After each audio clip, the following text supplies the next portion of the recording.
Welcome to Ciao, Padre's cooking lesson. Today we're going to cook a sauce, if you will.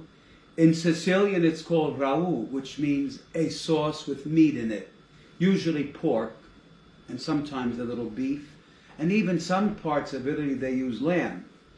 So I'm going to give you the recipe today that Grandma, how she made rau.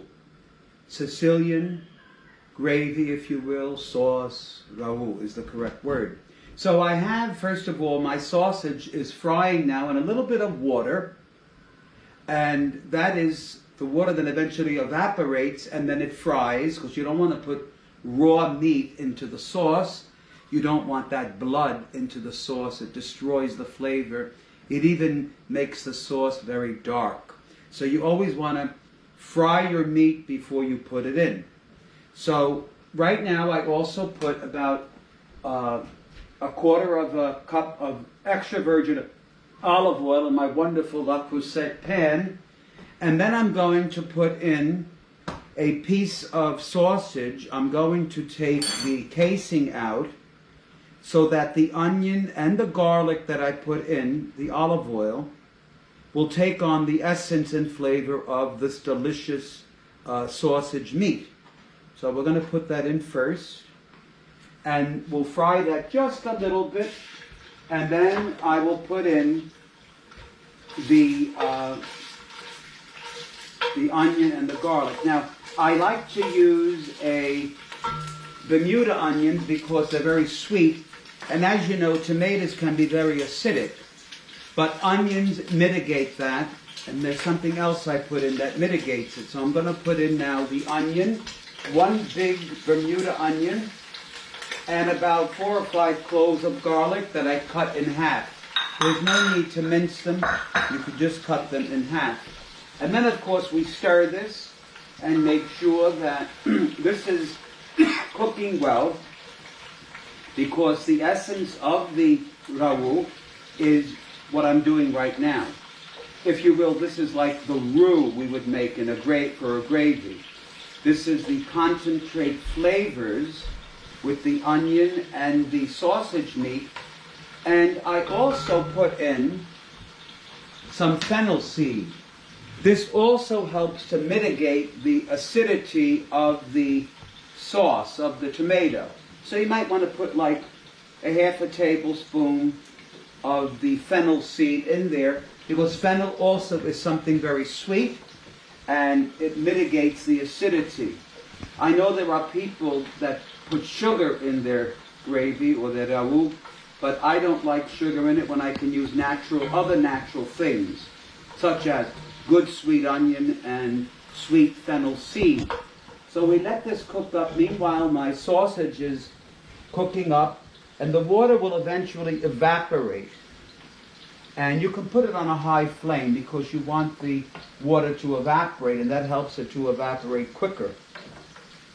And then you'll turn it, and eventually the water will evaporate, and you will brown the sausage. So we're waiting now for the essence, the onion, one big Bermuda onion, about 4 or 5 cloves of garlic cut in half, and a little sausage meat that you pull out of the casing and you mash it up, and about a half a tablespoon of fennel seed.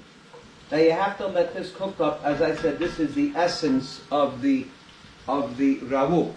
Now there's something else I'm going to put in, and this is, when I was in Sicily, I've been looking far and wide for this.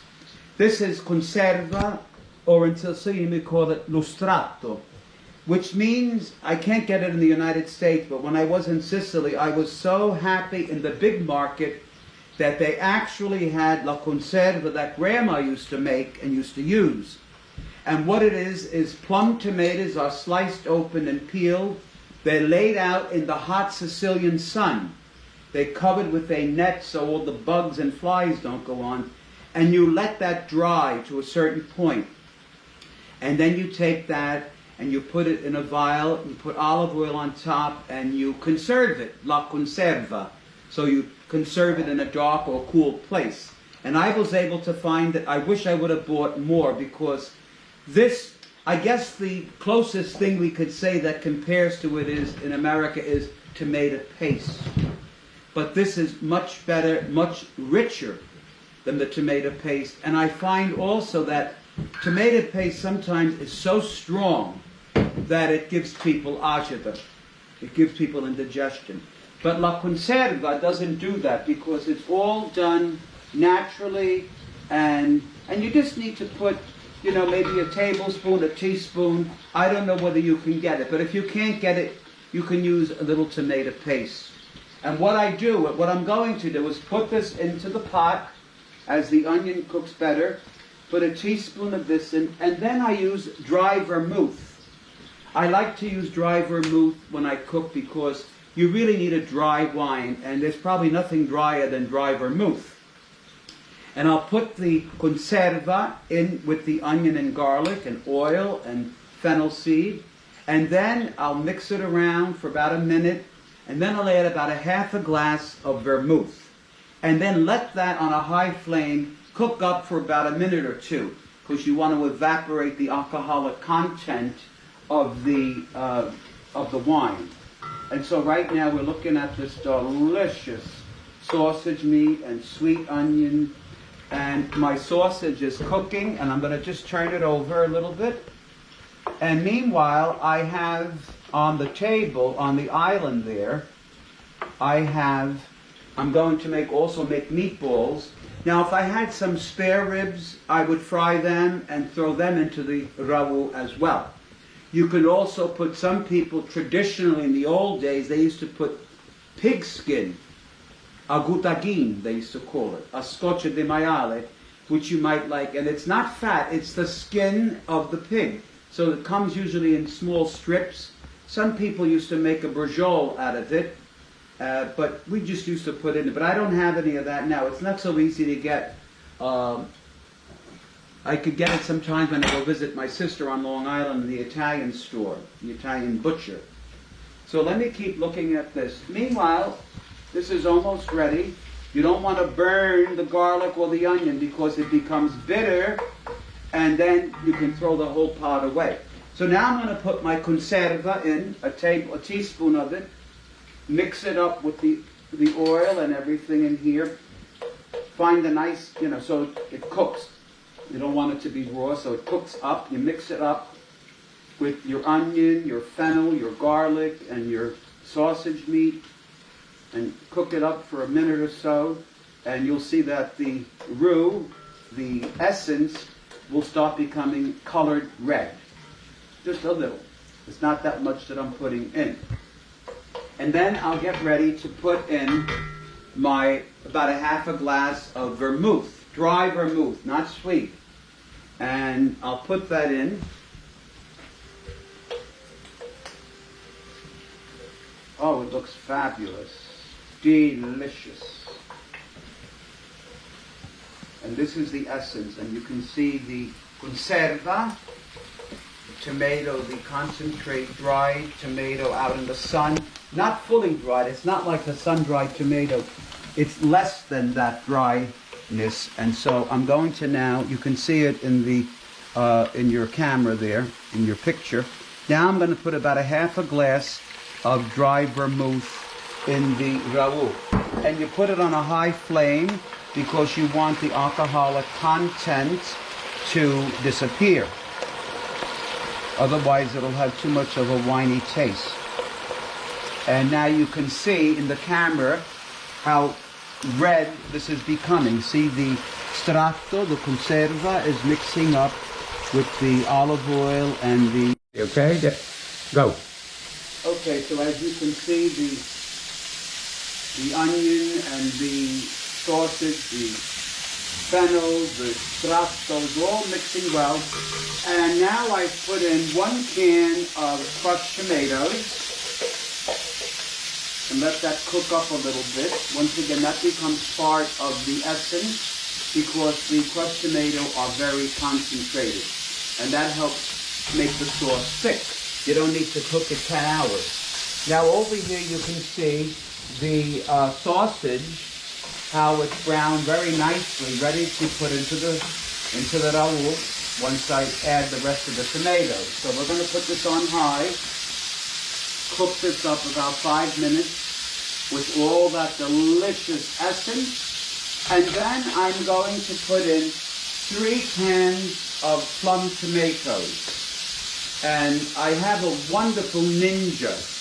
It is the best food processor, or not food processor, but blender.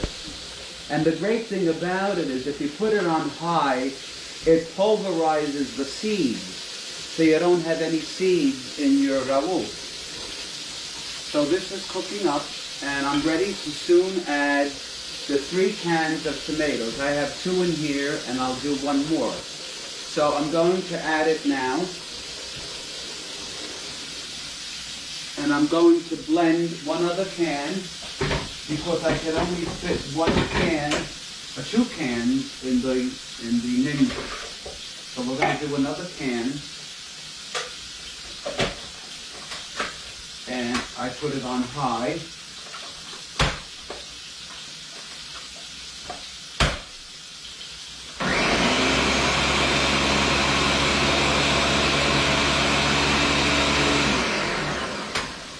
And this makes it very, very easy. Years ago, Grandma had a mill, I guess you call a mill, where we used to do that. We would turn the mill, keep the seeds on top, and just let the pulp go down. But now with these wonderful blenders, they basically pulverize the seeds that are in there. So now this is ready to go. So what am I going to put in now? I'm going to put in a little salt. Be careful with the salt. It's always better at the end to add the rest, because you don't want the sauce to be too salty. So maybe like 2 teaspoons of salt. And I'm using the kosher salt. And then I like to grind some pepper. Now those of you that like hot, you like your gravy or your ragu hot, while you're sauteing the onion and the sausage meat, you can throw some red pepper flakes in there, maybe like a half a teaspoon or so, depending on how hot you like it. Meanwhile, the sausage has been completed, and I'm ready now to take the sausage, nice and brown, and you can deposit that right into the tomato, which I'm doing now. And this adds a tremendous depth of flavor. And the sausage that I have using right now is good Italian sausage that one of my dear parishioners brings me from Bagliano's on a steady basis. I never have to worry about having sausage. And in the sweet sausage, there's fennel in it, and then we have the hot sausage. So that makes a good combination. Of course, sometimes it's difficult to figure out which is the hot and which is the sweet if you have somebody in the family that doesn't like. So we're bringing the ragu to a boil, so you leave it on high. You must be very careful when you're cooking ragu or any kind of sauce with tomatoes that you do not let it burn, because you can take the whole pot and throw it away. Therefore, you must be vigilant. You have to stir it every 5 or 10 minutes to make sure it doesn't stick. Now it's coming up to a boil, and once it comes up to a boil, you can lower it. And the great thing about this is the old-timers used to use a lot of them puree, and then they add water to it, and they had to cook it for hours. Not necessarily making it that much better for you, but with this way, the sauce will thicken beautifully because you have la conserva in there, and you also have the 1 can of crushed tomatoes. So now the next thing I put into the ragu is a lot of basil, basilico we call it in Sicilian, basilico, and I just give it a nice rough chop, and I take it all because, again, this is something sweet. It mitigates the acidity of the tomatoes. Therefore, putting all these ingredients, you don't need sugar, and these are more apropos for the ragu. The sweet things, the sweet onion, the sweet basil, the sweet fennel seed, and then I put that in there, and I stir it nice, and after it comes to a boil, then I lower it and let it simmer for an hour and a half at the most. And you can taste it when it's done. So I'm lowering the flame, and what I'm going to do now is make my Father Anthony's famous meatballs. So I have about 1.5 pounds of chopped meat. You can use beef, but veal, beef, and pork is better if you have it, if you can get it. And so you put the chopped meat into the bowl, and then I usually put, to every pound or so, 4 slices of white bread, but I take off the outer edges, because they tend to glob up. And then I take the bread, the white bread, and I put it under water. I soak it under, I run it under hot, warm water. And then the important thing is that you squeeze it, squeeze all the water out that you can get. Now, what does this do? This makes sure that our meatballs are not like hockey pucks. That's why I don't put breadcrumbs. Breadcrumbs tend to make the meatballs a little hard. So Grandma always used the inside of the white bread. And I mix it all like that. Then I put some chopped parsley, maybe about 1/3 of a cup or even less. Then I have minced garlic that I put in. Small clove, mince a small clove. You don't want it to reek of garlic.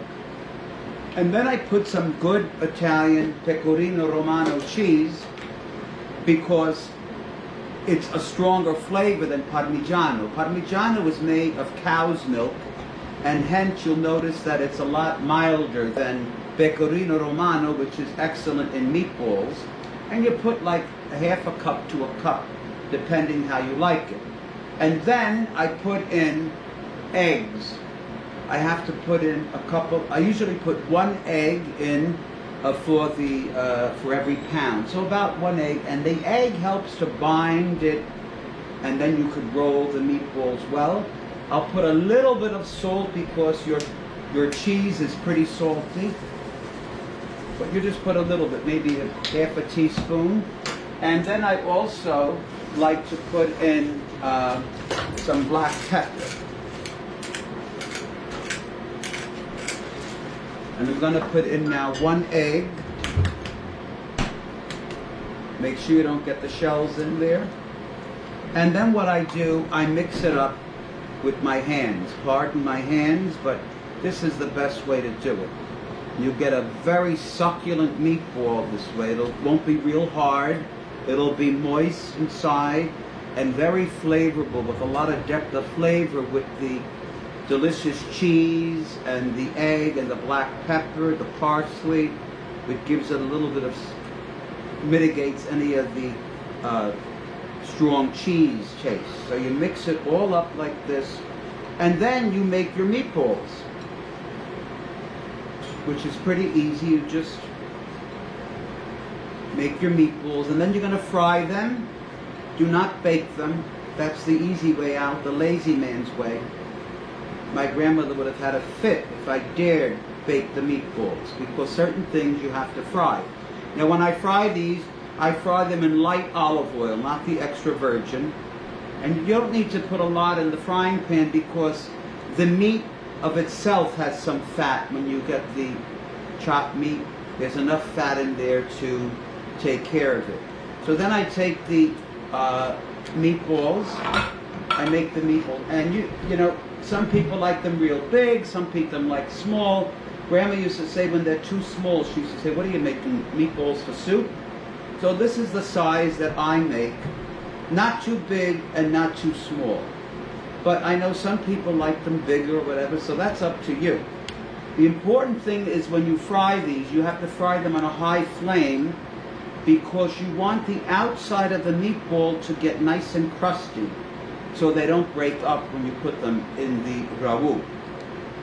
And then I don't put these into the ragu until like about a half an hour before you're going to serve your pasta and your meat, because meatballs tend to absorb a lot of the ragu, and then if you put them in too soon, you go back and open the pot, and there's not that. You see, what happened to the gravy? What happened to the sauce? What happened to the ragu?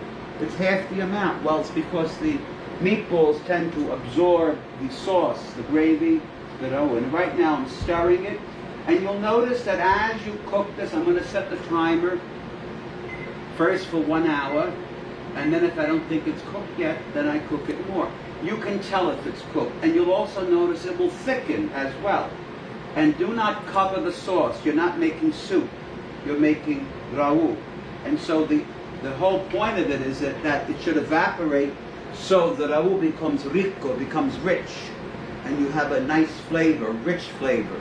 Otherwise, it's like making soup. So then, what you're going to do is you're going to make what goes well with this. Rigatoni goes wonderful with this. You can use spaghetti. Basically, you can use any macaroni. I prefer rigatoni for this because rigatoni are those pasta that's got a big hole in it. It's about this big, the size of a finger or half a finger. Got a big hole, and all the ragu gets into that hole, into that rigatoni, and it's absolutely delicious.